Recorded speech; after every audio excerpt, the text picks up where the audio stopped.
last night, somebody needed to play just a little bit of defense, and they played none. Against my San Antonio Spurs, the two guys who last year protected the paint and the rim, and I know nobody wants to hear about this because this is the unglamorous side of basketball, but Bogut is now in Dallas, and my man Festus Ezeli from Vanderbilt University, way to go Festus, is in Portland. They don't have a rim protector.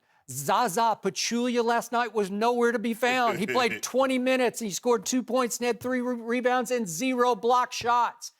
And my Spurs managed to score 64 in the first half and 65 in the second half. You know why?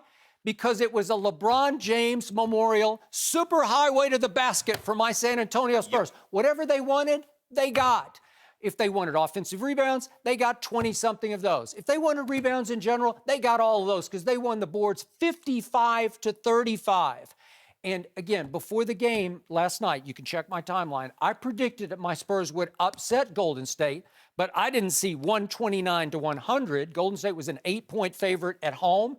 And I will remind you, all of last regular season, when obviously this team won a record 73 games, only once did they give up more than 129 points, and that was that first game back from the All-Star break when they were not ready to play at Portland on a Friday night, and Damian Lillard went berserk and scored 51, and they scored 137, did the Trailblazers at home. This was at Golden State. What a shocking reminder that somebody, while you're sharing the basketball, has to share defensive responsibilities.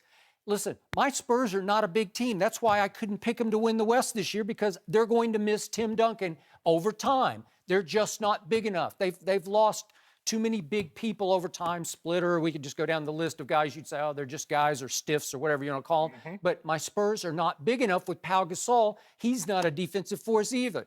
He looked like one last night. They made him look like a defensive force. My Spurs are small, and they made Golden State look smaller. So in the end, I look at what happened, and you know they moved the ball fine. And Kevin Durant had a pretty good night actually, making 11 of 18 for 27 points, 10 rebounds, 4 assists. But he was a minus 13 when he was on the floor, and plus minus, which is pretty terrible because nobody could stop the Spurs. And I'm going to say this again. I tweeted this before the game also. If somehow my Spurs can figure out how to get through the West, and it's going to be a battle because I still respect the Clippers. I picked them yesterday, and I still have some respect for Golden State to figure this out. Some respect. But if my Spurs manage to get to your Cavs in the finals, my Spurs will beat the Cavs. They always have, and they always will, except for Ray Allen. That was the only time. No exceptions. That's the only.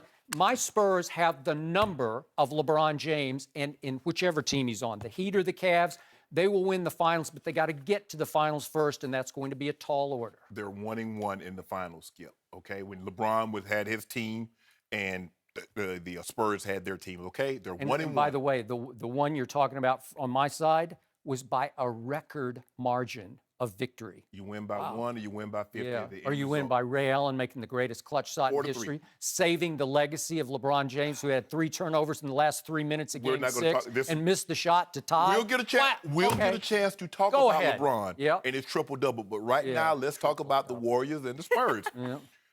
I do think the Warriors will be fine. And as you mentioned, they had not given up this many points in the regular season, but once all of last year. And here we are opening night, they're giving this up. Kevin Durant looked a little out of sorts because he's not used to continuous movement. The Warriors are a continuous movement team. He's used to dribbling the ball himself or having Russell dribble the ball himself. So he stands over there, watch Russell do what he does, and then Russell would turn around and give him the ball, and KD did what he does. So you thought he looked a little lost? Yeah, I didn't think he moved. I caught him at times just standing there watching, like, okay, what am I supposed to do? You got the ball. That's all he ever did at Oklahoma State. Exactly. But he has to get into the flow of things. I think they'll be fine. Scoring points will not be this team's problem. Defense will. And they're a smaller team now. And this was concerning me going into the game. Rebounding and rim protection. And that's what got them beat a lot last year. When they lost in the finals, Tristan Thompson was a monster on the board. He was a monster. He was. And so once Bogut went out and now all you got is Draymond, now you're really going to struggle.